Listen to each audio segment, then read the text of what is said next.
আমার নিজের অভিজ্ঞতা আমি বলতে পারি, আমি ধানমন্ডিতে যখন হাঁটছিলাম আমার দিকে 2 রাউন্ড গুলি করা হয়েছে। সামাজিক যোগাযোগ মাধ্যম থেকে শুরু করে আন্তর্জাতিক যোগাযোগ মাধ্যম, গণমাধ্যম, সেটা হোক বিবিসি কিংবা আল জাজিরা বা আরও কোনো চ্যানেল, দেখেছেন কিভাবে আমাদের সন্তানদের উপর গুলি চলেছে। আল জাজিরার একটা ছবি, সেনাবাহিনীর সদস্যরা অটোমেটিক রাইফেল নিয়ে শুয়ে পড়লেন লাইন দিয়ে, তাদের 20 গজ দূরে নিরস্ত্র সাধারণ মানুষ, আমরা, আমার দেশের জনগণ, তাদের দিকে সেমি অটোমেটিক রাইফেল থেকে গুলি চলল। এর দৃশ্য দেখার পরে আসলে বাসায় বসে থাকার কারো কোনো সুযোগ নেই। আমাদের যার যার অবস্থান থেকে প্রতিবাদ করতে হবে এবং একজন আইনজীবী হিসেবে সেই কাজটি করার জন্য আজকে আমরা আদালতে এসেছি। আমরা আদালতে বলেছি নিরস্ত্র প্রতিবাদকারীদের উপরে গুলি চলতে পারে না, যেটিকে ইংরেজিতে লাইভ রাউন্ড বলা হয়, সেটি করার কোনো সুযোগ নেই। আরও অনেক ভিডিও আপনারা দেখেছেন, একটি কিশোর 4 তলা একটা নির্মাণাধীন ভবন থেকে সে ঝুলে রয়েছে, তার কিচ্ছু করার উপায় নেই, ওই অবস্থায় তার উপর গুলি চলেছে অনেকবার।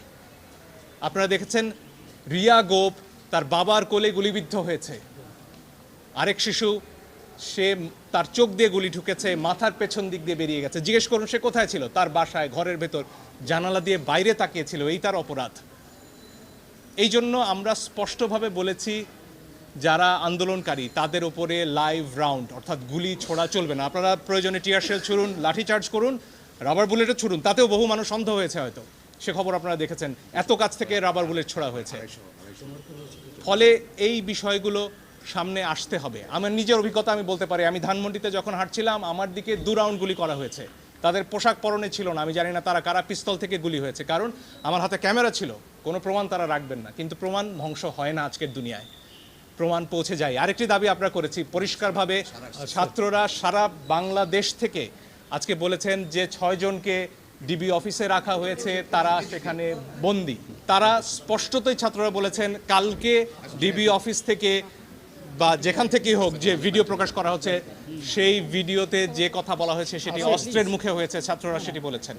এবং এই ধরনের আন্দোলন প্রত্যাহারের দাবি ছাত্ররা মানেন না, তারা সেটি বলেছেন।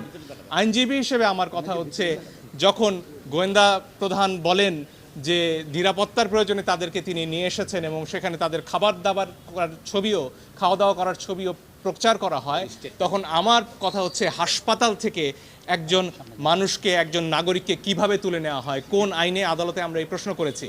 আপনারা নাইমের ক্ষতবিক্ষত শরীর দেখেছেন, তার গায়ে পিটিয়ে কি অবস্থা করা হয়েছে পত্রিকায় এসেছে।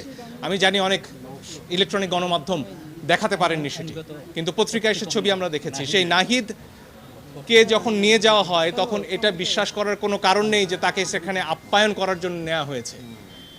ফলে আমরা আদালতে বলেছি এই 6 জনকে অবশ্যই আদালতের সামনে আনতে হবে এবং তাদের কাছ থেকে জানতে হবে যে তাদেরকে কি আটকে রাখা হয়েছে নাকি তারা স্বেচ্ছায় ডিবি অফিসে বেড়াতে গেছেন। এই প্রশ্নের উত্তর আমরা সবাই চাই।